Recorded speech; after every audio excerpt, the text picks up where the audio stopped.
बिस्मिल्लाहिर्रहमानिर्रहीम। हाँ भाई, मैंने कल ड्राफ्टिंग चेक की, बिसौले ने भी चेक की और बताते रहे।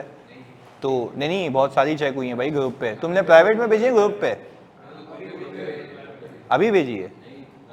चलो वो भी चेक कर लेंगे।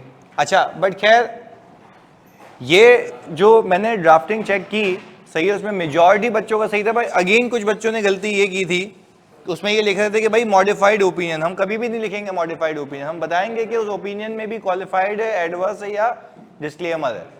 ये आपने स्पेसिफिकली मेंशन करना। और फिर कुछ बच्चों का बयान करने का तरीका अलग था। मैंने आपको कहा था आप पहले सिचुएशन को पिक करेंगे, सिचुएशन को बयान करेंगे, उस सिचुएशन के बाद आप कहेंगे कि क्या वो मिस स्टेटमेंट है या स्कोप लिमिटेशन। अब एक बच्चे ने लिखा, मैं खाली वो बता रहा हूं कि जो गलतियां नहीं करनी।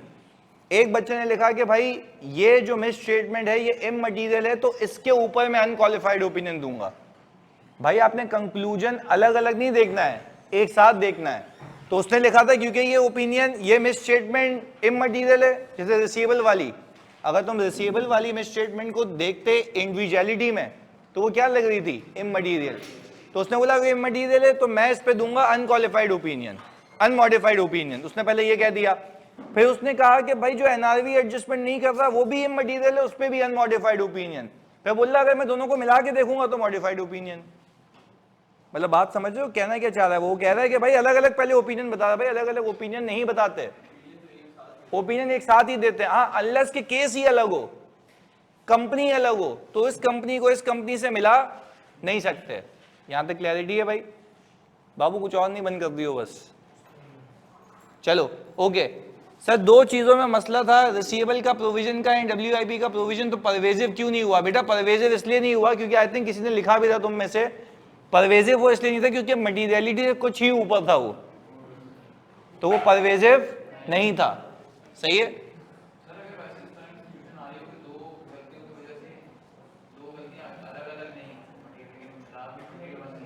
हाँ तो क्वालिफाइड दोगे?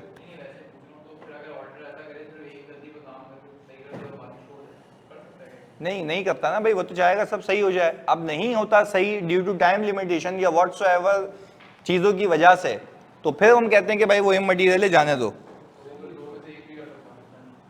करना दोनों पे चाहिए ना, हम तो बोलते दोनों पे हैं, पर ज्यादा कहता है यार भाई हम इस पे चक्कर में नहीं जा रहे, वापस से अकाउंट रिवाइज होंगे, सारी चीजें होंगी, दिखाने पड़ेंगे, देर हो रही है, कर लो ये। तो इमटेरियल है तो है। हाँ जी, कुछ कह रहे थे?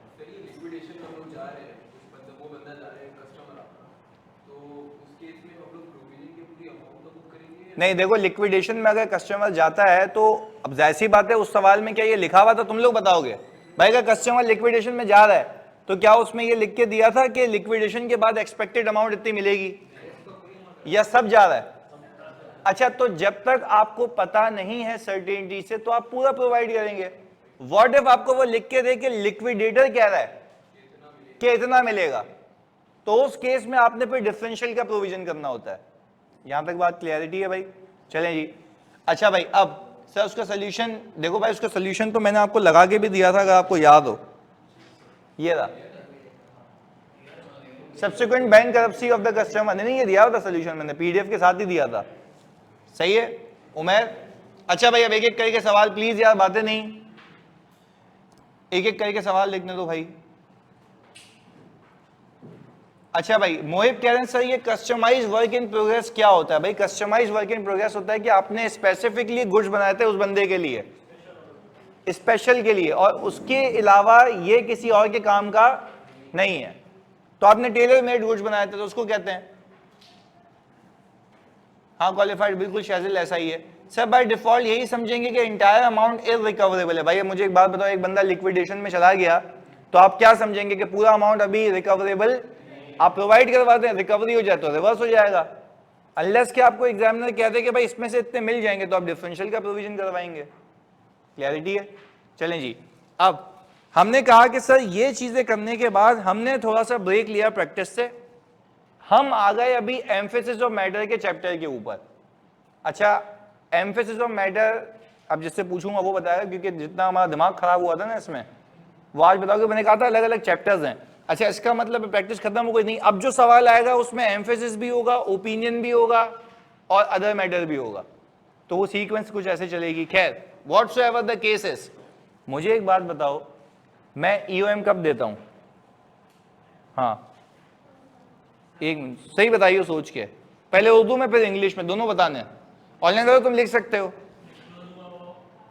चलो, पहला डिस्क्लोज हुआ वो गलत। अरे उसको बोलने दो, उसको बोलने दो, उसको बोलने दो। हाँ जी, फंडामेंटल हो यूजर के किसके लिए?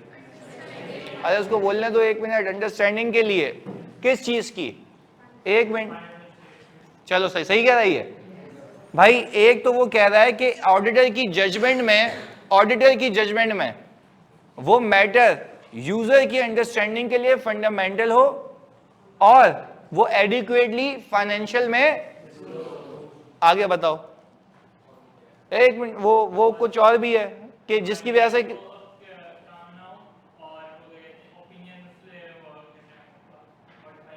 अच्छा, ये कह रहे हैं कि सर प्रोवाइडेड डेट के वो की ऑडिट मैटर और उसकी वजह से ओपिनियन पे इफेक्ट ना हो, ऐसा है?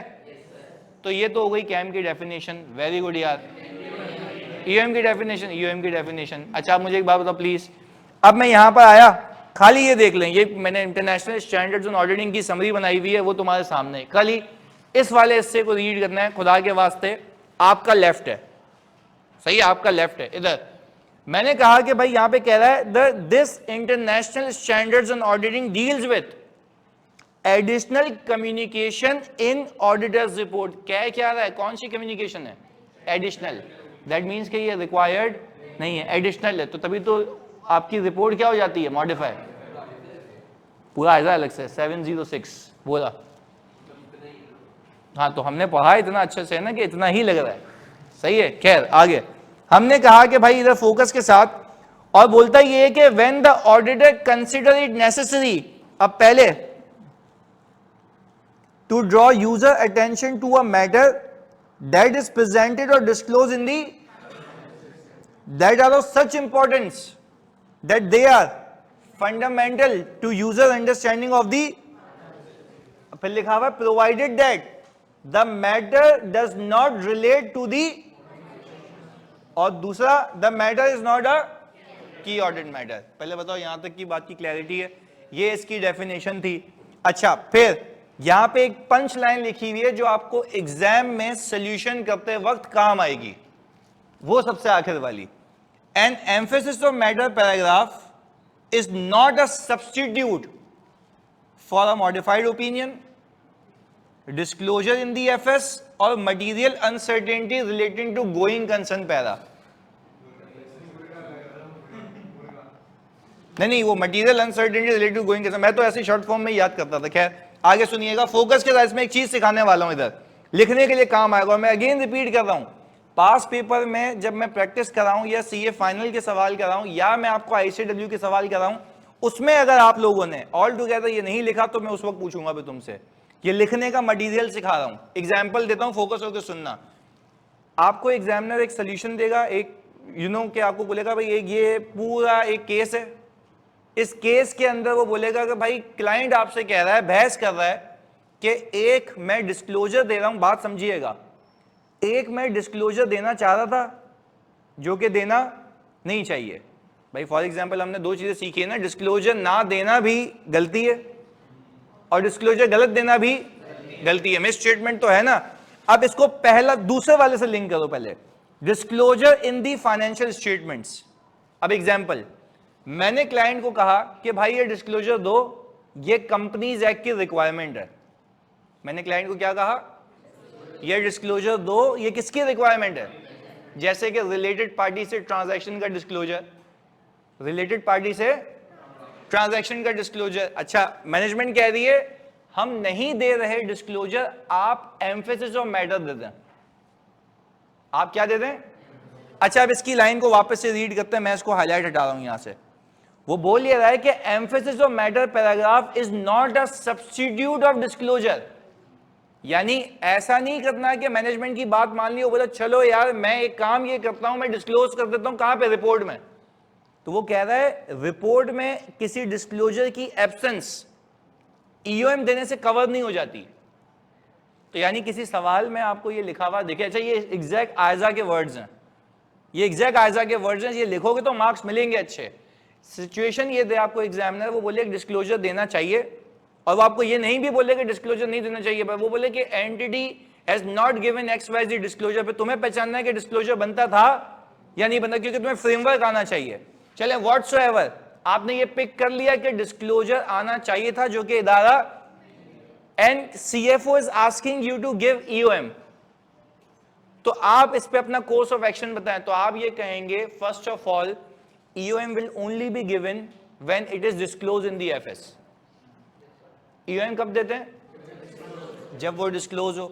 एंड दूसरा लिख देना कि emphasis of matter paragraph is not a substitute of, not a, क्या लिखा हुआ है, यानी ये फाइनेंशियल स्टेटमेंट्स में डिस्क्लोजर ना देने का सब्स्टिट्यूट नहीं है। तो ये लिखोगे तो उसको पता लगेगा हाँ यार आपने रिप्रोड्यूस किए चीजें जो कि इंटरनेशनल स्टैंडर्ड्स ऑन ऑडिटिंग में लिखी हुई हैं। तब भी ना करे तो वो ऑलरेडी क्या है, मिस स्टेटमेंट। तो अब देखो ये क्या लिखा हुआ है, पहला वाला क्या लिखा हुआ है, a emphasis of matter paragraph is not a substitute of modified opinion, यानी एक चीज जिसकी वजह से मॉडिफाइड होनी चाहिए उसको मॉडिफिकेशन में दिखाओ ना, वो आपको एम्फेसिस में बताने की कोई नीड नहीं है। यहां तक क्लैरिटी है भाई? ऑनलाइन वालों प्लीज बताओ, यहां तक क्लैरिटी है? जल्दी से सारे बच्चे, सिर्फ डेफिनेशन को रिकॉल किया है। अच्छा भाई, अब यहां पर ये पहला केस मैंने जब इंटरनेशनल स्टैंडर्ड्स ऑन ऑडिटिंग खोले, वहां पे मैंने देखा कि भाई कोई ऐसे केसेस बता दो जिस पे मुझे एम्फेसिस देना चाहिए। पहला वो कह ये रहा है कि जब आपको कोई चीज पता लगे ऑडिट रिपोर्ट देने के बाद जब आपको कोई चीज पता लगे, सही है, and the auditor provides a new और अमेंडेड ऑडिट रिपोर्ट। ये केस अभी सिखाता हूं। मैंने कहा सर आपका ईयर एंड है,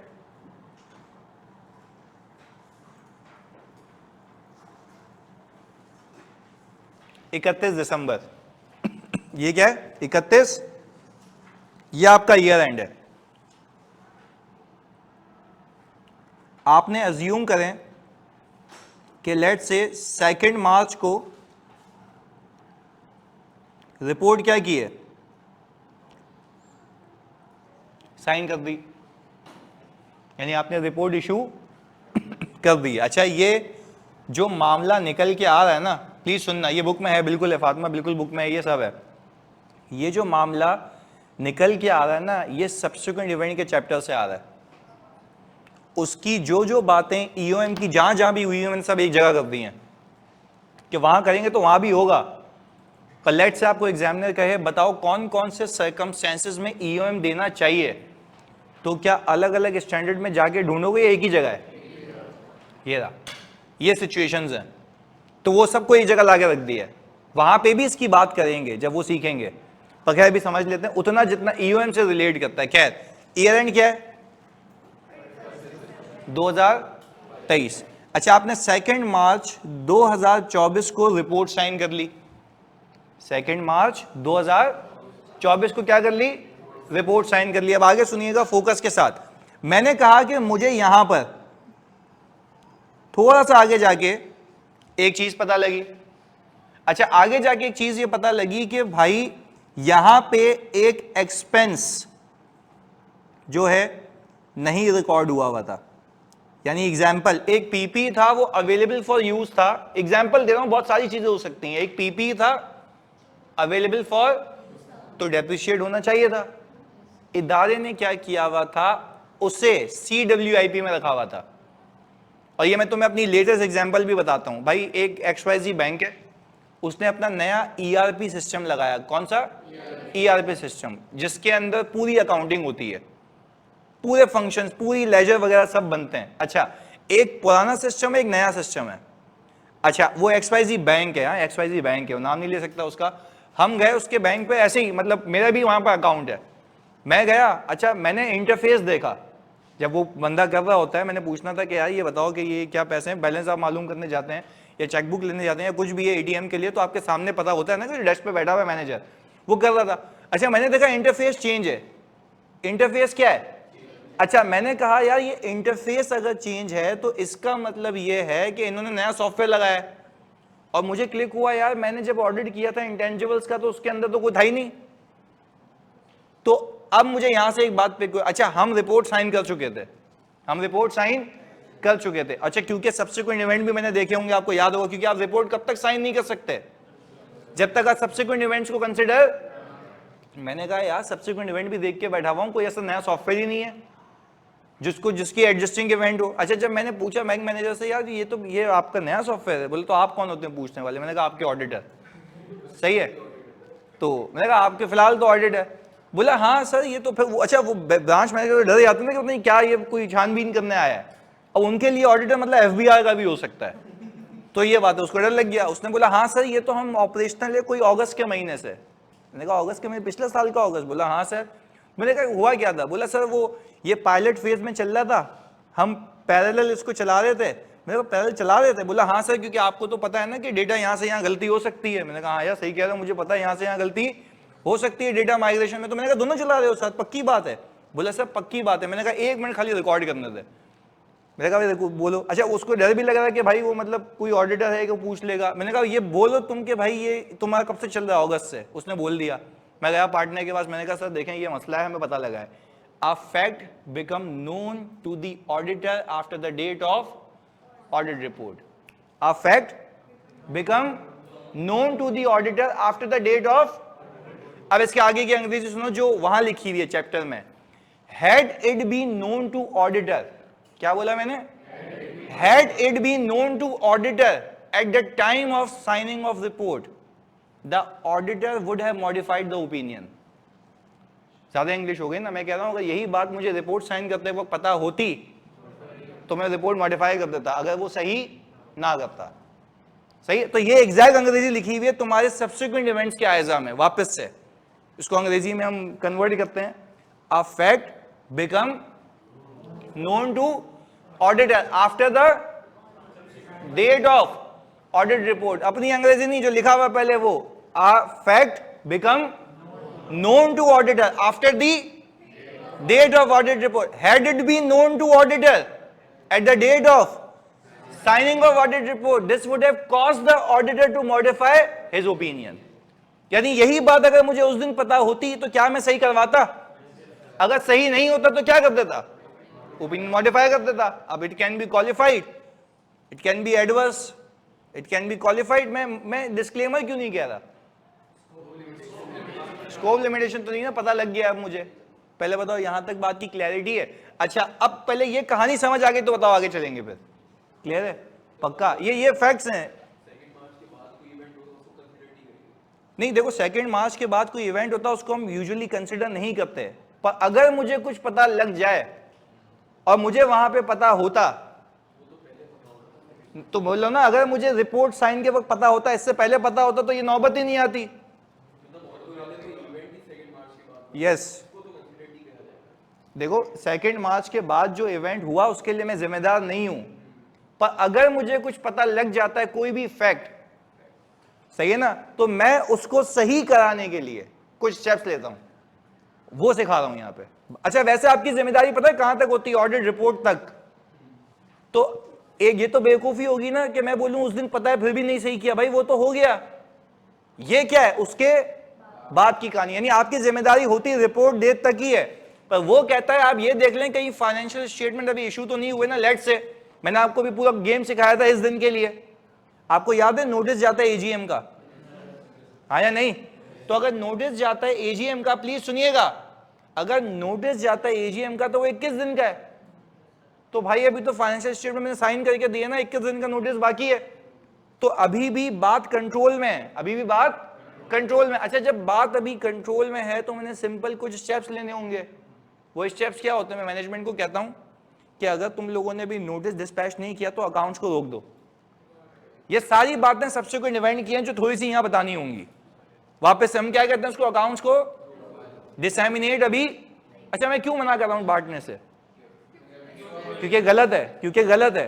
अच्छा अब पहला केस, मैनेजमेंट मान गई कि हम सही कर रहे हैं, मैनेजमेंट क्या हम सही कर रहे हैं, तो आप मुझे एक तुम बात बताओगे, अगर मैनेजमेंट मान गई कि हम सही कर रहे हैं तो आप सबसे मैं एक बात पूछता हूं, जब मैनेजमेंट मान गई हम सही कर रहे हैं तो पहले अकाउंट जो साइन हुए थे वो कुछ और थे, अब अकाउंट साइन हो रहे हैं तो फर्क आ गया।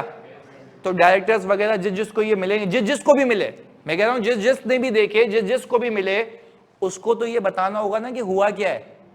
पर क्या ये पूरा मैटर फाइनेंशियल स्टेटमेंट्स की अंडरस्टैंडिंग के लिए फंडामेंटल है, हाँ या नहीं? तो क्या ये मैटर एडिक्वेटली डिस्क्लोज करवाओगे? यस। और फिर उसको कहां से रेफर कराओगे?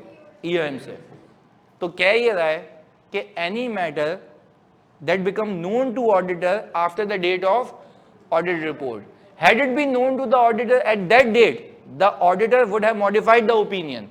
पर अब जब मैं वापस से रिपोर्ट इशू कर रहा हूं तो वापस से साइन कर रहा हूं, तो शेयर होल्डर को कैसे पता लगेगा? ये जिसने पहले रिपोर्ट देखी हुई उसको कैसे पता लगेगा कि पहले कुछ और था अब कुछ और? हो सकता है कि वो पहले वाले फाइनेंशियल लेके घूम रहा हो, तो वो तो उस पर रिलाय करेगा। हम क्या बोल रहे हैं, हमने एम्फेसाइज कर लिया, हमने क्या किया, एम्फेसाइज कर लिया ताकि ये बात क्लियर कट हो जाए कि भाई ये रिपोर्ट वापस से दी गई है, इस दिन पे दी गई है, क्योंकि आप मुझे सब बताएं कि आपकी डेट ऑफ रिपोर्ट पुरानी होगी, न्यू हो जाएगी, पक्की बात है।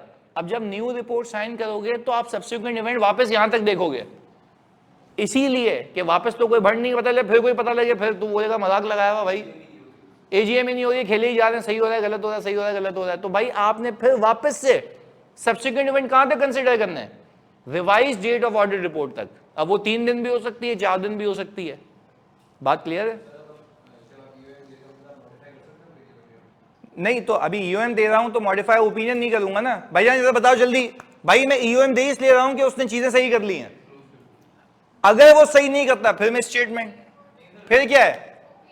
नहीं फिर तो मिस स्टेटमेंट है, तो इसका तो ओपिनियन का मसला हो गया ना। और अगर वो सही नहीं कर रहा तो अब तुम बात गलत कर रहे हो ना। अगर वो जस्टिस सही नहीं कर रहा तो रिपोर्ट वापस मंगवाने की नीड क्या है? सिर्फ इसलिए कि ओपिनियन को मॉडिफाई करना है, सिर्फ इसलिए कि क्योंकि वो मटेरियल है, क्योंकि वो क्या है? मटेरियल है। फिर भी आप ईओएम देंगे, रीजन क्योंकि पहले रिपोर्ट कुछ और थी, अब रिपोर्ट कुछ और थी। In any case, in either case आपने ईओएम देना है। पर ये अच्छा एक बात क्लियर है, ये ईओएम मॉडिफिकेशन की वजह से नहीं आ रहा, ये यूजर की अंडरस्टैंडिंग के लिए फंडामेंटल इस वजह से आ रहा है। पहले बताओ बात क्लियर है? तो ये देखें, ये आप इसको रीड कर लेते हैं। When facts become known to the auditor after the date of audit report and the auditor provides a new or amended audit report. पहले बताओ बात क्लियर हो गई कि अगर मैं न्यू या अमेंडेड ऑडिट रिपोर्ट दे रहा हूं तो मैं भाई पिछली वाली को डिस्कार्ड तो करूंगा ना। तो उसके लिए मैं ये बताऊंगा कि भाई ये हुआ है, इसको मैं रेफर कर रहा हूं। पर कहां रेफर करूंगा? ईओएम में, क्योंकि ये फाइनेंशियल स्टेटमेंट्स की अंडरस्टैंडिंग के लिए फंडामेंटल है। क्लियर जी?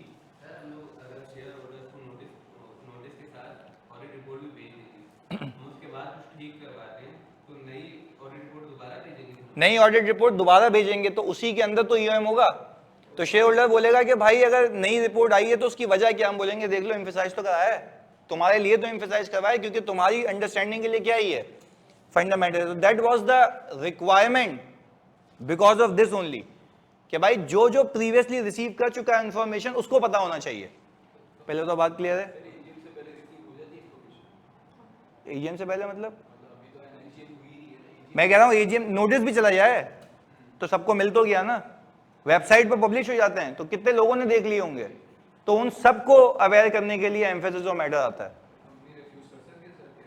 कंपनी रिफ्यूज कर सकती है तो फिर हम एससीसीपी के पास जाते हैं। नहीं अगर मॉडिफाई किया, वो बोल रहे नहीं ये रिपोर्ट जा क्या कर लेगा, तो क्या आता भी करोगे उससे वहां पे? नहीं ना, एससीसीपी के पास जाओगे, एससीसीपी को बताओगे कि भाई ये हमने रिपोर्ट दी है जो कि ये मान केस भी हो सकता है, तो आप फिर ऐलान करेंगे, यहाँ पे एडवर्टाइजमेंट देंगे। ये सारे एक्शंस होते हैं, लीगल एक्शन लेते हैं, अपने लॉयर को कंसल्ट करते हैं कि भाई क्या करना चाहिए इस केस में। तो ये सारी बातें लिखी हुई हैं सब्सिक्वेंट इवेंट में। क्लियर है? हाँ पूरा टॉपिक है, सही है, हर चीज का टॉपिक है, तो हम एक एक करके सीख रहे हैं ना। देखो जो तुम सवाल मुझसे करते हो उसका टॉपिक होता है ना, तो मैं बता देता हूँ। मैंने बातों बातों में तुम पूरा ही कर लेते हो, वहां जाके बोलते हो अच्छा ये था, सही है। अच्छा पहले बताओ पहला केस क्लियर है भाई? अच्छा अब मोहिब अली कह रहे हैं, प्लीज सुनना, मोहिब अली कह रहे हैं क्या ये बात एफएस में लिखनी होगी? डिस्क्लोज करेंगे ना, अगर डिस्क्लोज नहीं करेंगे तो ईओएम नहीं दे सकते, सीधी सी बात है। चलो एक तुमसे ट्रिकी क्वेश्चन पूछता हूं, जिससे पूछूंगा वो बताएगा। सही जी, प्लीज वापस से गेम है। चलिए जी, सवाल आप बताना आज। मुझे एक बात बताओ, मैनेजमेंट ने सही कर ली गलती, पर मैनेजमेंट ये डिस्क्लोज नहीं कर रही है कि ये रिपोर्ट वापस क्यों इशू हो रही है। क्या आप ईओएम देंगे? सोचने दो इसको।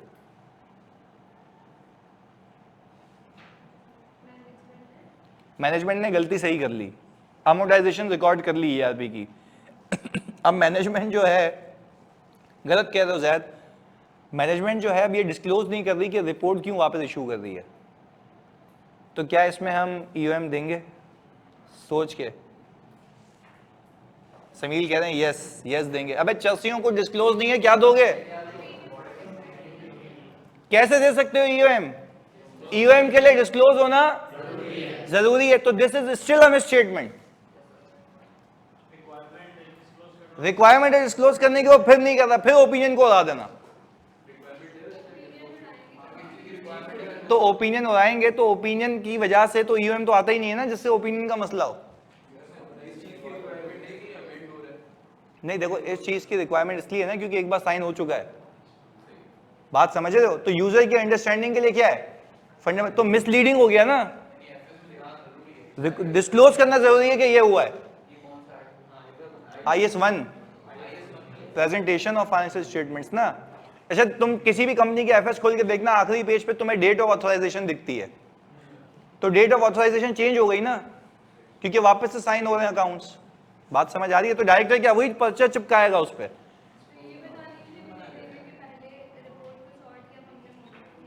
हाँ, तो वो दे ही नहीं रहा ना वो। भाई मैनेजमेंट बोल रही है हमने सही कर लिया ना, अब तुम्हें क्या मुसीबत है? लोगों को बता रहे हो हमारे बारे में। तुमने लोगों को क्या बता रहे हो? मतलब क्या हमारे घर के लोग हैं? मतलब शेयर होल्डर है ना, बताएंगे तो नहीं है तो वो मिस स्टेटमेंट। ये बात याद रखना। यानी भाई हमने तो ये चीज सीखा हुआ है। जब तुम बताओ नॉन डिस्क्लोजर मिस स्टेटमेंट होती है, तो ये भी तो यही है। तुम सिंपल उसूल रखो ना, non disclosure is a miss statement जो रिक्वायर्ड है। बात क्लियर है? अच्छा, अब चलो सही है फातिमा के तो नाराज हो गए भाई, ऐसा ही हो जाता है। अभी तुम सवालात करेंगे ना, सही हो जाएगा ये। चलो पहला केस क्लियर है भाई कि रिपोर्ट डेट के बाद वो रिपोर्ट वापस इशू तो ईओएम देंगे। आगे, to alert users that the financial statements are prepared in special purpose framework. ये मैंने बताया था। मैंने कहा अगर आप टैक्सेशन के पर्पस के लिए बना रहे हो तो आप यूजर को अवेयर करो ना कि इसके लिए बने हुए हैं, आपके लिए नहीं है। तो आप उसको कहां से रेफर करेंगे? एम्फेसिस ऑफ मैटर से। और IS1 में स्पेसिफिकली लिखा हुआ है कि जब स्पेशल पर्पस फ्रेमवर्क होगा तो फ्रेमवर्क डिस्क्लोज होगा, जनरल पर्पस होगा तो वो भी डिस्क्लोज होगा। बात क्लियर है? तो अगर अच्छा, अगर ये डिस्क्लोजर ना हो तो मेरा स्टेटमेंट है, फिर ओपिनियन। और वो तो कहता ही है कि EOM is not a substitute of modified opinion. EOM is not a substitute of modified opinion. अच्छा भाई, पहले बताओ ये दो बातें क्लियर हैं जी?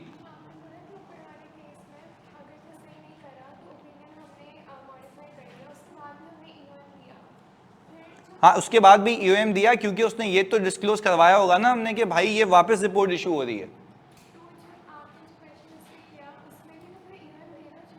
नहीं भाई जल्दी बताओ, EOM कैसे देंगे जब वो डिस्क्लोज ही नहीं कर रहा?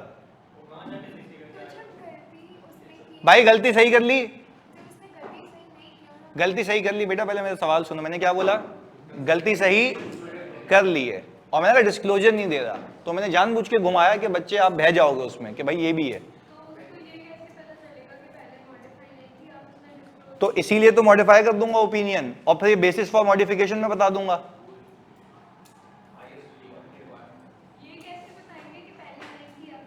भाई बेसिस फॉर ओपिनियन का सेक्शन होता है मेरे पास। ओपिनियन को मॉडिफाई करते हो तो बताते हो इस बिना पे मॉडिफाई कर रहा हूं। बात समझ आ रही है? तो जिस बिना पे मॉडिफाई कर रहा हूं तो वो कौन से पैराग्राफ में बताऊंगा? बेसिस फॉर मॉडिफिकेशन में। बेसिस फॉर मॉडिफिकेशन में बताओगे ना कि भाई पहले रिपोर्ट इशू हुई थी, बाद में ये हुई है, डिस्क्लोज नहीं करने दे रहे, मैं सिर्फ मॉडिफाई इसके लिए कर रहा हूं ना कि किसी अमाउंट पे। भाई जल्दी बताओ, मैंने तुम्हें बेसिस फॉर मॉडिफिकेशन सिखाया है।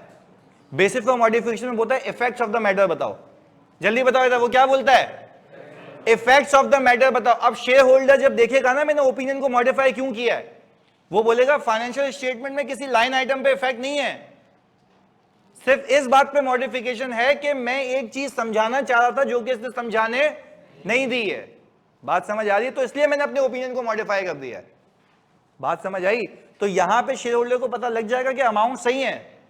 ये मॉडिफिकेशन सिर्फ किस चीज पे? नॉन डिस्क्लोजर पे। बात समझ आई? तो ऐसे बताएंगे, बेसिस फॉर मॉडिफिकेशन में बताएंगे। चलो अब मुझे एक बात बताओ, अगर मटीरियल अनसर्टेनिटी होती है तो क्या वो ईएम में बताते हो? तो बताते तो हो ना। कौन से पैरा में? तो जो जिसकी जगह है वहां पे बताओ। तो अगर मॉडिफिकेशन है तो वहां पे सारे बयान करेंगे ना कि ये मसला है। क्लैरिटी है?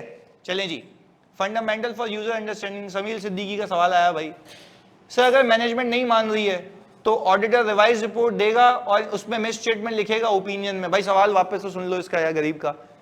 वो कह ये रहा है, अभी मैंने 5वीं 1000वीं बार बता रहा हूं, वो कह ये रहा है कि भाई अगर मैनेजमेंट नहीं मान रही सही करने को, यही मामला है। फैक्ट कब पता लगा? रिपोर्ट के बाद। हम मैनेजमेंट के पास गए, अंकल प्लीज इसको सही कर लें। वो चाचू कह रहे नहीं करता जा। तो आप मुझे बताओ इसको कि हम क्या करेंगे? अब ओपिनियन को मॉडिफाई कर देंगे। आपका सवाल ये होना चाहिए, आपका सवाल ये होना चाहिए कि ओपिनियन को मॉडिफाई तब करेंगे जब वो रिपोर्ट देगा। जब वो रिपोर्ट, अच्छा आप बोल रहे हैं वो रिपोर्ट छुपा के बैठा हुआ जा, निकल नहीं दे रहा, कहां चले जाओगे? तो तुम लोगों के लिए कानूनी कार्रवाई भी बता दी, फिर बोलो एससीसीबी भी कुछ नहीं कर रहा, तो भाई फिर क्या करेंगे? मतलब हाँ, तो अब यही तो कह रहा हूं ना कि भाई ये सारी चीजें आगे तक की हैं। भाई क्लियर है यार? ये मैंने, अच्छा आप समील कह रहे हैं चर्सी यही सवाल था, सुनो अब कह रहा है एससीसीबी भी कुछ नहीं करता, ये पूछ रहे हो या वो दे नहीं रहा रिपोर्ट, ये पूछ रहे हो? अच्छा भाई बोला दे नहीं रहा, इधर एक मिनट सुनो प्लीज। वो कह रहा भाई तुम लोग को जवाब दोगे इसका, मैंने वैसे भी बता दिया, टू बी वेरी मतलब कंसाइज, प्लीज बताओ इसको। भाई अगर वो कह रहा है कि यार अगर वो एससीसीपी रिपोर्ट नहीं, वो ये जो क्लाइंट है वो रिपोर्ट नहीं दे रहा, आपके पास क्या कोर्स ऑफ एक्शन है? एससीसीपी के पास जाओगे या लीगल एडवाइस लोगे? हाँ दोनों कर सकते हो भाई, दोनों। लीगल एडवाइस इसलिए लोगे कि आप बोलोगे अब मुझे ऐसा क्या करना चाहिए कि मेरी रिपोर्ट पर लोग रिलाय ना करें। इसमें एक और प्रोसीजर बताता हूं तुम्हें।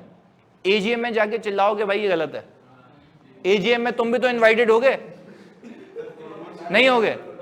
भाई एजीएम में इनवाइटेड होगे, तो जब एजीएम में इनवाइटेड होगे बोल देना भाई अकाउंट गलत है, और फिर शीशा लगाना और सीधा बाहर, सीधा।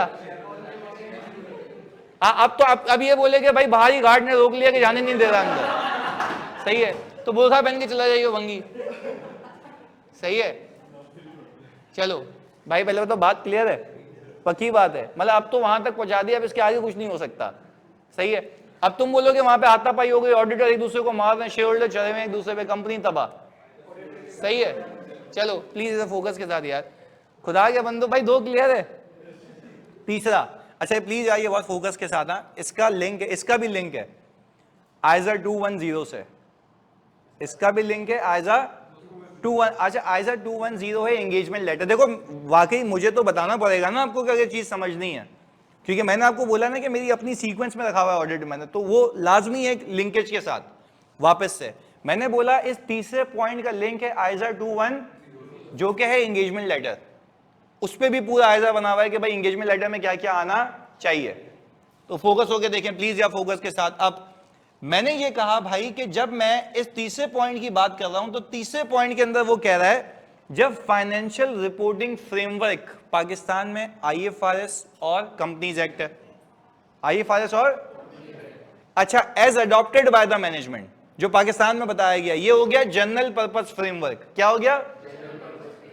तो ये फ्रेमवर्क हो गया जनरल पर्पस सबके लिए, यानी पाकिस्तान में कोई भी कंपनी उठाओ उसने आईएफआरएस और कंपनीज एक्ट, आईएफआरएस और कंपनीज एक्ट जनरल पर्पस, पर क्या स्पेशल पर्पस भी हो सकता है?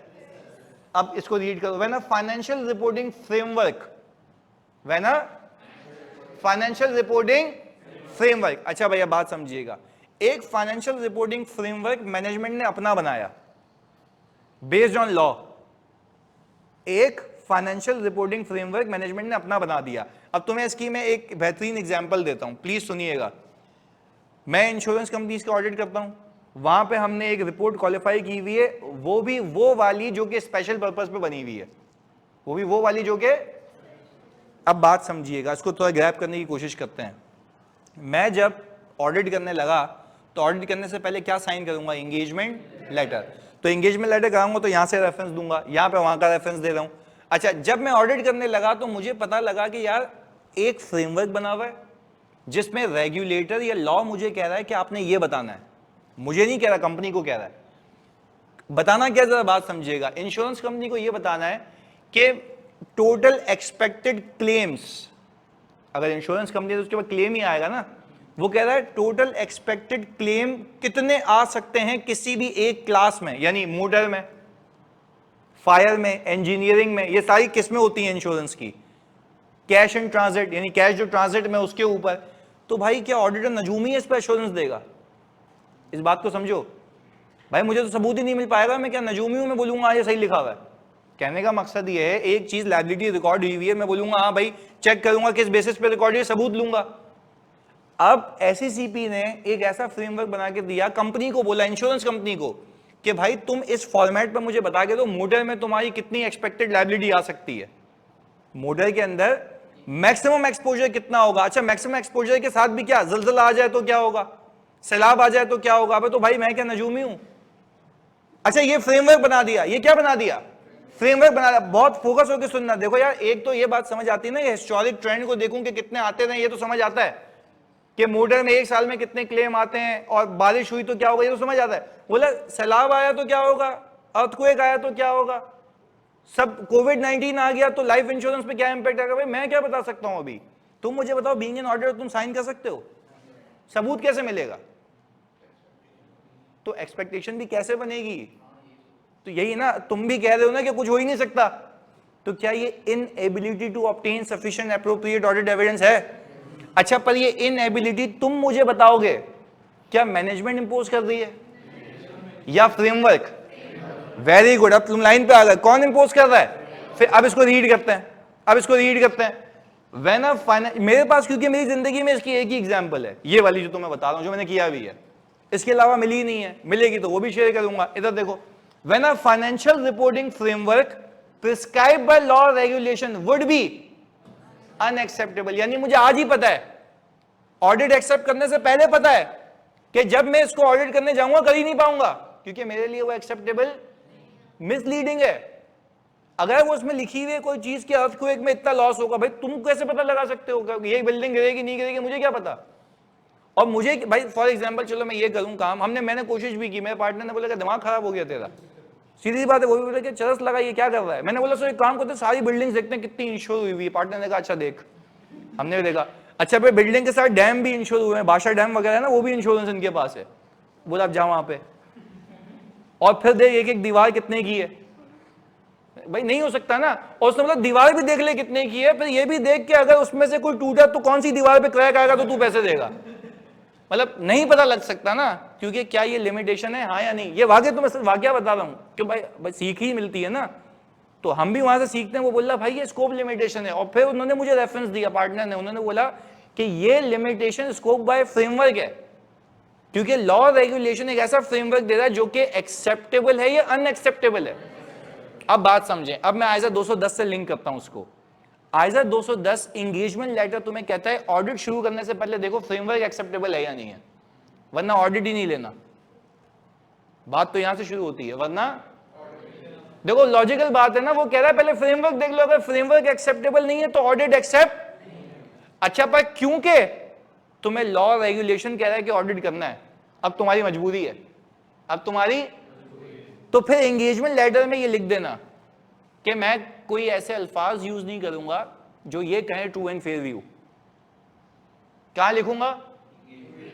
कल को मैनेजमेंट आके बोले यार तुम्हें तो बना के दिया हमने सही फ्रेमवर्क के, अच्छा वो क्या बोलेगा तुम्हें पता है? अल्लाह की कसम तुम्हें बोलेगा फ्रेमवर्क के तहत बना के दिया है, तो क्या वो गलत बोलेगा या फ्रेमवर्क के तहत दिया है? पर क्या मैं उसको वेरीफाई कर पा रहा हूं? तो मैं इसको आज क्लियर कर दूं कि भाई मेरे लिए ये अनएक्सेप्टेबल है, इस वजह से मैं अपनी रिपोर्ट में ऐसा कुछ नहीं लिखूंगा ट्रू एंड फेयर व्यू। जल्दी बताओ क्यों नहीं कह रहा? भाई अनएक्सेप्टेबल है यार, पहले दिन पे पता है अनएक्सेप्टेबल है। फिर मैं एंगेजमेंट लेटर में एक चीज लिखूंगा, मैं तुमसे एम्फेसिस और मैटर डलवाऊंगा, यानी मैं बोलूंगा तुम एक चीज डिस्क्लोज करो, उस पर मैं यूएम दूंगा। उसने बोला अच्छा भाई क्या लिखूं मैंने बोला तुम लिखोगे ये फ्रेमवर्क क्या था, अनएक्सेप्टेबल था, but due to the fact कि ये लॉ रेगुलेशन ने प्रिस्क्राइब किया इसलिए ऑडिट हुआ है। अब इधर देखो, इसको रीड करते हैं। When a financial reporting framework prescribed by law or regulation would be unacceptable, but for the fact that it is prescribed by, अब तुम मुझे ये बता दोगे ना तो मजा आ जाएगा। क्या तुम लोगों की नजर में ये यूजर की अंडरस्टैंडिंग के लिए फंडामेंटल है या नहीं है? है, क्योंकि उसके बगैर तो उसका गुजारा ही नहीं है। तो आप यहां पे स्ट्रेट फॉरवर्ड ईओएम देंगे और क्या ये लिखेंगे ट्रू एंड फेयर व्यू, तो वो शो नहीं करेगा मैनेजमेंट का बंदा। इंगेजमेंट लेटर में पहले ही लिख दिया है कि भाई ऐसी एक्सपेक्टेशन नहीं लगाना कि हम ये ट्रू एंड फेयर व्यू लिख के देंगे, क्योंकि पहले ही पॉइंट के ऊपर मैं कह रहा हूं मेरे लिए फ्रेमवर्क क्या है, अनएक्सेप्टेबल है, मेरे लिए एक्सेप्टेबल नहीं है। पहले बताओ पूरा गेम समझ आया जी? नहीं ना, स्कोप लिमिटेशन ये प्रिस्क्राइब बाय क्या है, लॉ है, अनएक्सेप्टेबल है। अच्छा देखो एक बात समझो, एक तो होती है स्कोप लिमिटेशन बाय मैनेजमेंट, एक होती है बाय सर्कमस्टेंसेस। तुम इसको सर्कमस्टेंसेस में डाल सकते हो, किस में डाल सकते हो? क्या तुम मुझे बताओ मैनेजमेंट के कंट्रोल में है? हाँ, ये लॉ ने बोला है तो उसमें फिट करो उसको। अब वहां पे सिर्फ 2 एग्जांपल्स तो नहीं है कि आग लग गई, सैलाब आ गया, एफबीआर लेके भाग गया, ऐसा तो नहीं है ना। तो मल्टीपल एग्जांपल्स हो सकती हैं, one of them is this. सही है, फ्रेमवर्क प्रिस्क्राइब लॉ ने किया है बट वो अनएक्सेप्टेबल है। वो क्या है? चलो अब तुमसे एक चीज पूछता हूं, बता दिया तो मजा आ जाएगा। 1 मिनट सुनना, 1 मिनट सुनना प्लीज फोकस के साथ। एक चीज जो बड़ी अहम है, इधर सुनना जानी, अहमद बताना है जवाब इसका। सवाल ये है, मुस्तफा तनवीर, सॉरी, हाँ तेरा भाई है ना अहमद, तो अहमद है ना भाई? हाँ ओके, सुन, चलो खैर जो भी है, एक ही घर के हो ना यार, तनवीर तो है ना आगे, बस सही है। इधर अच्छा मुझे एक बात बताओ फोकस के साथ, फोकस के साथ इधर भाई। अभी अगर मैं ये कहूं कि ये फ्रेमवर्क कंपनी खुद बनाती, हो सकता है बनाए, जैसे टैक्सेशन के लिए कैश बेसिस पे बनाती है तो वो फ्रेमवर्क खुद बनाती है ना, ऐसा है? अच्छा वो फ्रेमवर्क उसने खुद बनाया और वो मुझे अनएक्सेप्टेबल लग रहा है तो मैं ऑडिट ही एक्सेप्ट नहीं करूंगा, तो मैं ऑडिट ही। सोच के बताओ ये क्यों किया? प्रिस्क्राइब्ड बाय लॉ है तो मजबूरी है। ये है ना इंश्योरेंस रूल्स, इंश्योरेंस ऑर्डिनेंस में लिखा हुआ है।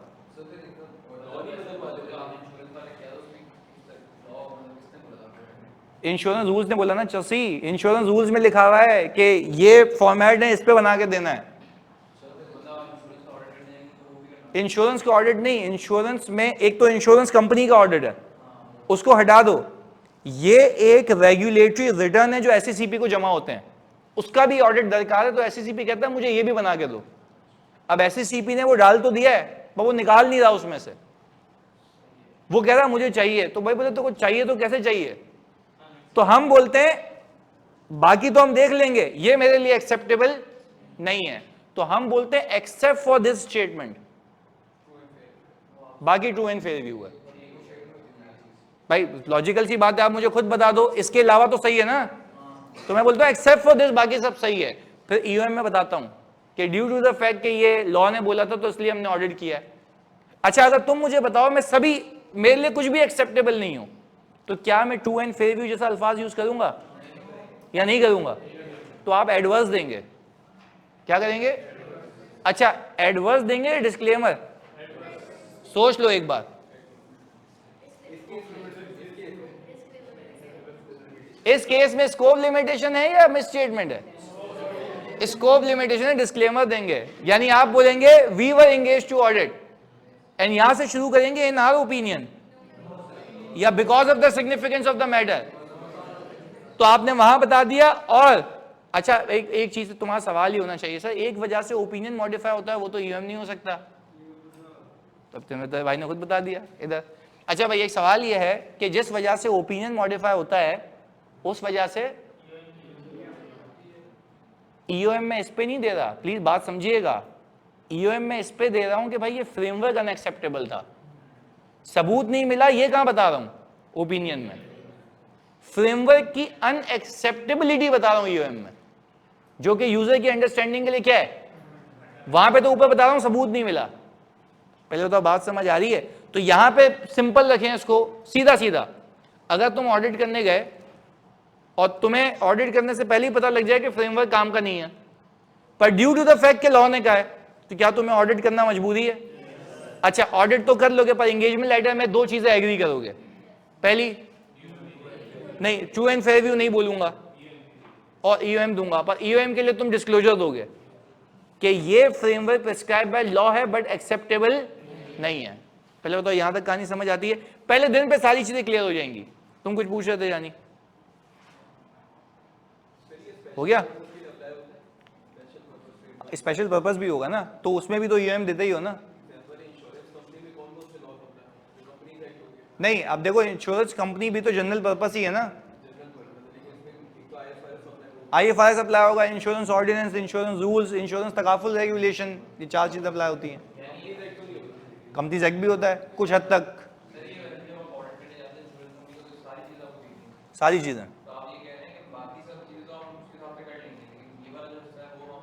इस पे स्पेशल रिपोर्ट मांगता है ना, अलग से असाइनमेंट अलग से, ऑडिट के अलावा ही है जो मैं बात कर रहा हूं, वो ऑडिट के अलावा है। तो उसके लिए एंगेजमेंट लेटर भी अलग बनता है ना। अगर आप 10 एंगेजमेंट करें तो 10 एंगेजमेंट लेटर होंगे। क्लियर है? तो इसके लिए मैं कहूंगा, बात क्लियर है भाई? बिल्कुल सही। अच्छा, अब यहां से कनेक्शन बनाना है। इधर सुनिएगा सर, फ्रेमवर्क का अनएक्सेप्टेबल होने की वजह से सबूत बिल्कुल ऐसा ही है। तो सही है, डिफरेंट रिपोर्ट है ऑडिट रिपोर्ट से। भाई अली हसन कह रहे हैं क्या ये डिफरेंट रिपोर्ट है ऑडिट रिपोर्ट से? क्या ये डिफरेंट रिपोर्ट है ऑडिट रिपोर्ट से? भाई ये ऑडिट रिपोर्ट ही है, पर मैं ऑडिट रिपोर्ट किसी और फ्रेमवर्क पे दे रहा हूं। भाई क्या ऐसा हो सकता है इदारा दो फ्रेमवर्क पे एफएस बनाए? हाँ या नहीं?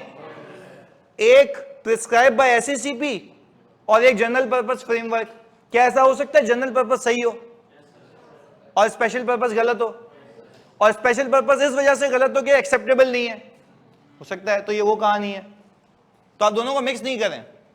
सर आपने कहा हम ट्रू एंड फेयर व्यू का ओपिनियन देंगे एक्सेप्ट फॉर दिस, हम ओपिनियन दे तो रहे हैं बेटा। मेरी एग्जांपल में जो मैंने आपको पूरा केस बताया, उसके अंदर सिर्फ एक स्टेटमेंट गलत थी। उसके अंदर अगर ये सारी स्टेटमेंट गलत होती तो क्या आप ट्रू एंड फेयर व्यू जैसे अल्फाज यूज करते? नहीं करते। तो आपका सवाल बिल्कुल सही है। वो कह रहा है कि सर आपने तो अभी कहा कि एक्सेप्ट फॉर, पर एक्सेप्ट फॉर जल्दी बताओ मैंने क्यों कहा? एक स्टेटमेंट गलत है, तो मैंने कहा उस स्टेटमेंट के अलावा बाकी सब सही है। बात समझ आती है? तो जो गलत है वो बोलोगे ना। अब मैं कहूं पूरी स्टेटमेंट्स ही ऐसी हैं, तो आप ट्रू एंड फेयर व्यू जैसे अल्फाज नहीं यूज करेंगे। क्लियर है? राना जल्दी बताओ। अच्छा भाई, अली हसन कह रहे हैं तो जनरल पर्पस फ्रेमवर्क में ट्रू एंड फेयर व्यू आ सकता है, लेकिन स्पेशल पर्पस में डिस्क्लेमर आ गया। कैसी बातें कर रहे हो भाई? भाईजान क्या हो गया दिमाग की तुमने, मतलब भाई कहां तुम कॉन्सेप्ट टेंशन दे रहे हो मुझे भाई? भाईजान जनरल पर्पस फ्रेमवर्क में भी ट्रू एंड फेयर व्यू लिखते हैं। स्पेशल पर्पस अगर स्पेशल पर्पस के तहत बना हुआ है तो भी ट्रू एंड फेयर व्यू लिखते हैं। ट्रू एंड फेयर व्यू कब नहीं लिखते? जब सब खराब हो, सब गलत हो। ये तो बेसिक प्रिंसिपल है यार, इसमें क्या मतलब कंफ्यूजन है? अली हसन बात क्लियर है मेरे भाई। जनरल भाई आपको मैं बोलूं ये फाइनेंशियल्स बने हुए जनरल पर्पस के तहत बने हुए, आप ऑडिट किसके तहत करोगे? सही होगा तो क्या लिखोगे? अच्छा मैंने कहा ये फाइनेंशियल बने हुए स्पेशल पर्पस पे बने हुए, चेक किसके तहत करोगे? अच्छा अगर सब खराब है तो क्या ट्रू एंड फेयर व्यू लिखोगे या नहीं लिखोगे? नहीं लिखेंगे। तो मैं तो यही कह रहा हूं कि मैं ऐसे अल्फाज यूज नहीं करूंगा। बात समझ आ रही है? तो चाहे ये रिपोर्ट हो वो रिपोर्ट हो, दोनों ऑडिट रिपोर्ट होती हैं। हाँ हो सकता है एड्रेस ही चेंज हो जाए, हो सकता है एड्रेस ही चेंज हो जाए, ये हो सकता है। चलो एक और बात, स्पेशल पर्पस फ्रेमवर्क में कैम देते हैं अगर लिस्टेड हो, गलत चर्सियों गलत। जनरल पर्पस में देते हैं क्योंकि वो जनरल अवाम के लिए होते हैं। ये तो मेरा वादा है, मैं ऑडिट में ऐसे दिमाग घुमाता रहूंगा तो भूलने नहीं दूंगा। भैया उस दिन बताया भाई, की ऑडिट मैटर कौन से फ्रेमवर्क पे दिया जाता है? जनरल पर्पस पे। भाई खुदा के वास्ते अब देख भी रहे हो जाके, देखो देखो लिखा हुआ है, बताया था मैंने भाई। बिल्कुल ऐसा ही है कोमल, है ना? जनरल। और मुझे एक और चीज याद आ रही है क्योंकि याददाश्त थोड़ी सी अच्छी है, मैंने आपको ग्रुप पे उसका स्क्रीनशॉट भी भेजा था, बताऊं? अबे भाई मैंने स्क्रीनशॉट भेजा था आपको की ऑडिट मैटर की डेफिनेशन और स्कोप का, 4 पॉइंट लिखवाए भी थे और स्क्रीनशॉट भी भेजा था कि भाई ये देख लो ये लिखा हुआ है। सही है, अब इससे ज्यादा क्या कर लूं भाई। सही है। अच्छा भाई अब एक सवाल आ गया भाई, सर ऐसा हो सकता है कि हम ओपिनियन को किसी और रीजन की वजह से मॉडिफाई करें और ईओएम में कोई और चीज डिस्क्लोज करें? तो यही तो होता है भाईजान, यही तो होता है। तुम ये फिर वही बात, भाईजान मुझे एक बात बताओ, ईओएम और मॉडिफिकेशन सेम मसले पे तो हो ही नहीं सकती, या तो यहां है या तो वहां है, होता ही अलग अलग है। तो यार ये कैसी बात करती भाई, बता नहीं, मैं पूछ रहा है जैसी। चले अच्छा प्लीज, कितनी चीजें हो गई भाई? 3। अच्छा आप please please before we go further, 3 चीजें मुझे एक बात बताओ, कोई आपसे पूछे describe the situations in which we will give emphasis of matter, तो अब इंग्लिश सुनेंगे तुमसे, क्योंकि याद ही हो जाएगा ना, ऐसा तुम याद करोगे नहीं। सही है हसन, जल्दी बता। पहली वाली, हाँ, when the fact is known to the auditor after the date of audit report, and if he would have known the event before signing the audit report, he might have modified the scheme. Very good यार, तालियां यार, बेहतरीन, सही कर लिया, very good.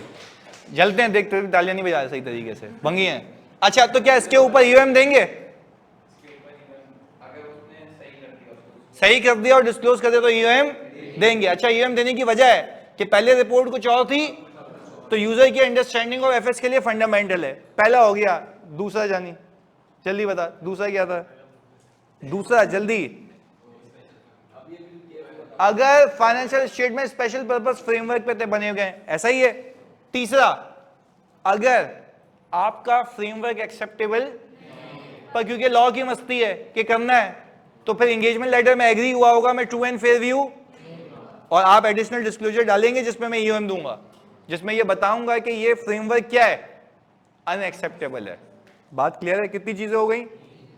अच्छा भाई चौथा, ये मैं तुम्हें बातों बातों में सिखा चुका हूं, 10 बार बता चुका हूं, an uncertainty relating to going concern नहीं है, future outcome of exceptional litigation. अच्छा एक होती है लिटिगेशन, एक होती है एक्सेप्शनल लिटिगेशन, यहां कौन सी आएगी? अच्छा अगर एक्सेप्शनल लिटिगेशन पे तुम लोगों ने काम ज्यादा किया है तो कैम आ जाएगा, सब्जेक्ट टू वो लिस्टेड हो, जनरल पर्पस हो। बात क्लियर है? तो पहले बताओ चौथे पे टाइम लगाने की नीड है या समझ गए हो इंसानों की तरह? समझ गए, पक्की बात है भाई, सीधी सी बात है। अगर एक लिटिगेशन है वो एक्सेप्शनल है तो यूजर की अंडरस्टैंडिंग के लिए क्या है? फंडामेंटल है। सब्जेक्ट वो डिस्क्लोज होनी चाहिए, डिस्क्लोज होगी तो आप क्या प्रोवाइड करेंगे? ईओएम। यहां तक क्लैरिटी है भाई? चलें आगे।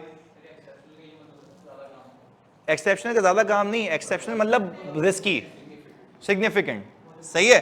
अच्छा अब प्लीज इधर फोकस के साथ, आ सिग्निफिकेंट सब्सिक्वेंट इवेंट, अब इतना तो मैं बता चुका हूं सब्सिक्वेंट इवेंट क्या होता है, जो रिपोर्ट के साइन के वक्त बताया था, ईयर एंड के बाद। अच्छा सिग्निफिकेंट सब्सिक्वेंट इवेंट, आप देखते हैं कि वो एडजस्टिंग है, वो एडजस्टिंग तब होता है जब उसकी कंडीशन एग्जिस्ट करे, ऐसा ही है ना? अच्छा अब आगे, अब मैंने कहा जैसे ईयर एंड के बाद इन्वेंट्री बिकी सस्ती, तो ये एडजस्टिंग इवेंट है, क्योंकि वो खराब थी पता बाद में लगा है। एक इवेंट था जो कि उसकी कंडीशन एग्जिस्ट, पर इसकी कहानी सुन लेते हैं क्या कह रही है। A significant subsequent event that occurs between the financial statements and the date of audit report, यानी ईयर एंड से लेके ऑडिट रिपोर्ट की डेट तक, पर इवेंट है नॉन एडजस्टिंग, इवेंट है। अच्छा अगर एडजस्टिंग होता तो अकाउंट फॉर हो जाता ना।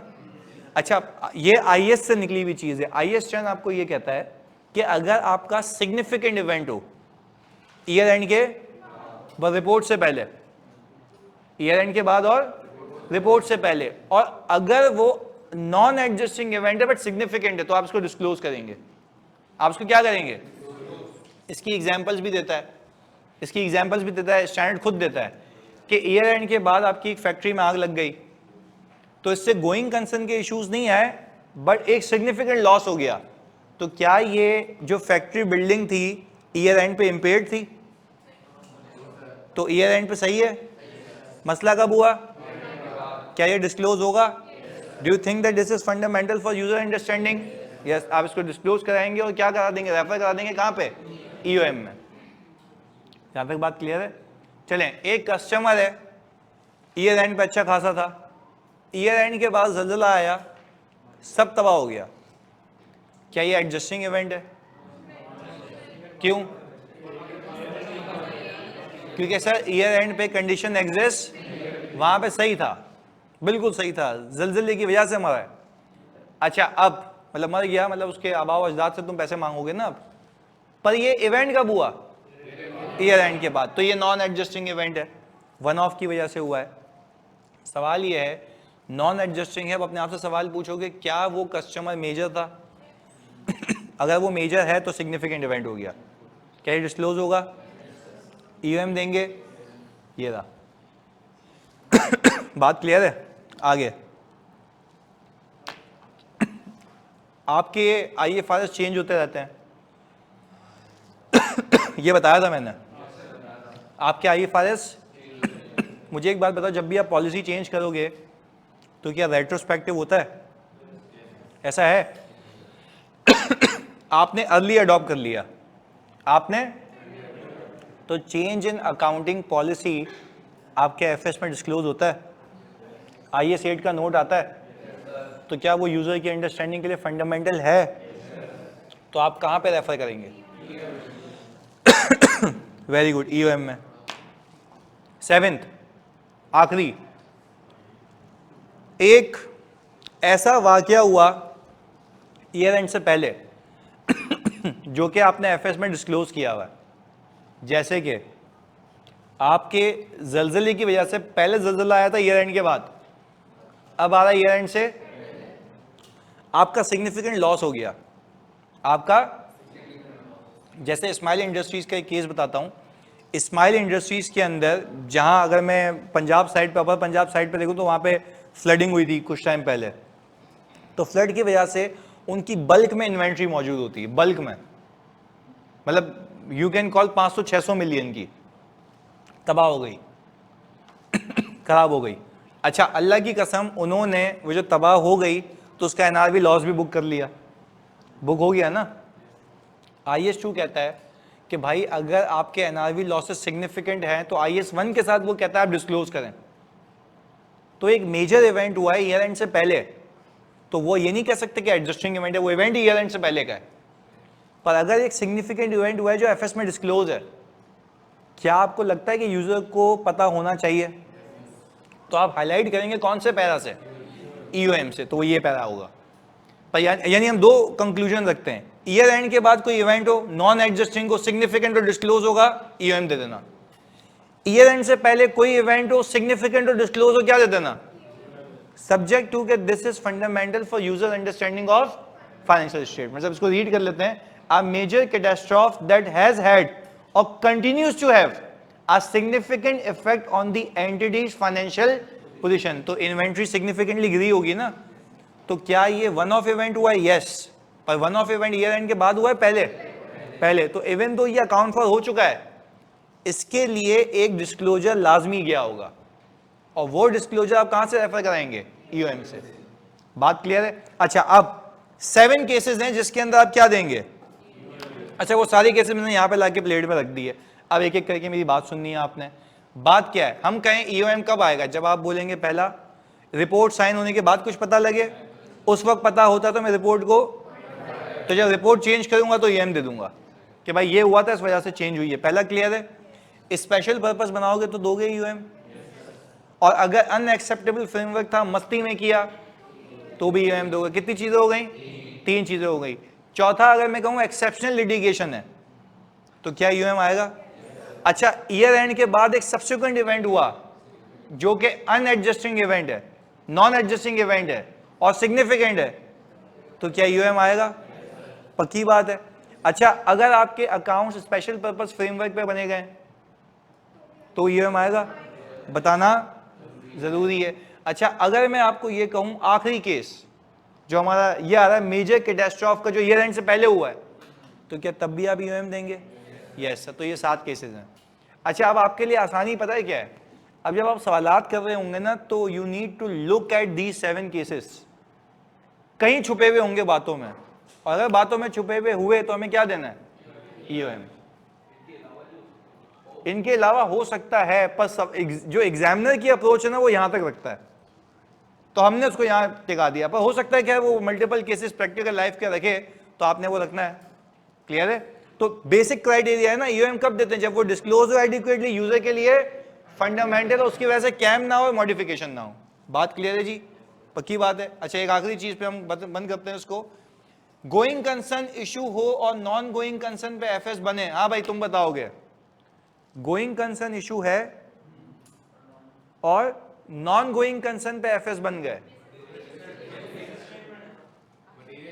सही है, बिल्कुल सही किया हुआ है, सवाल ही नहीं सुने, कोमल ने बिल्कुल सही पूछा। फिर 80 में स्टेटमेंट लिख रहा है, इस पे भी EOM देते हैं, ये मैंने सिखाया था, याद करो, मैंने आपको कहा था, बात याद रखें, एक गोइंग कंसर्न का इशू है, कंपनी नॉन गोइंग कंसर्न है, अकाउंट्स बनने चाहिए नॉन गोइंग कंसर्न पे, याद आ रहा है? तो नॉन गोइंग कंसर्न पे अकाउंट बनाते वक्त ये भी फैक्ट डिस्क्लोज होता है कि इस बेसिस पे बनाए गए, तो वो बेसिस जब डिस्क्लोज हैं तो क्या यूजर की अंडरस्टैंडिंग के लिए फंडामेंटल है, तो चाहो तो ये एडिशनल यहां पे लिख देना। बात क्लियर है? मटीरियल अनसर्टेनिटी में नहीं आता, क्योंकि यहां पे कोई अनसर्टेनिटी नहीं है, कंफर्म है। मटीरियल अनसर्टेनिटी में कब आता है, जब अनसर्टेनिटी हो। क्लियर है? चलिए, अच्छा, इससे ओपिनियन क्या होगा, मॉडिफाइड या अनमॉडिफाइड? अनमॉडिफाइड। तो मटीरियल अनसर्टेनिटी में कुछ आएगा, क्यों? क्योंकि कोई अनसर्टेनिटी नहीं है। पर क्या ये सर्टेनिटी है कि ये गोइंग कंसर्न नहीं है? यस, तो इसने नॉन गोइंग कंसर्न पे बना दिया ना। अच्छा, व्हाट इफ ये नॉन गोइंग कंसर्न पे बने हुए अकाउंट से ये डिस्क्लोज नहीं किया, तो ओपिनियन क्या हो जाएगा? चलो आखिरी बात, क्वालिफाइड दोगे एडवर्स या डिस्क्लेमर? क्वालिफाइड या एडवर्स? एडवर्स क्यों? Not confined to a single element, spreaded everywhere. सही है जी, मिलते हैं अगली क्लास में, अल्लाह हाफिज जी। जानी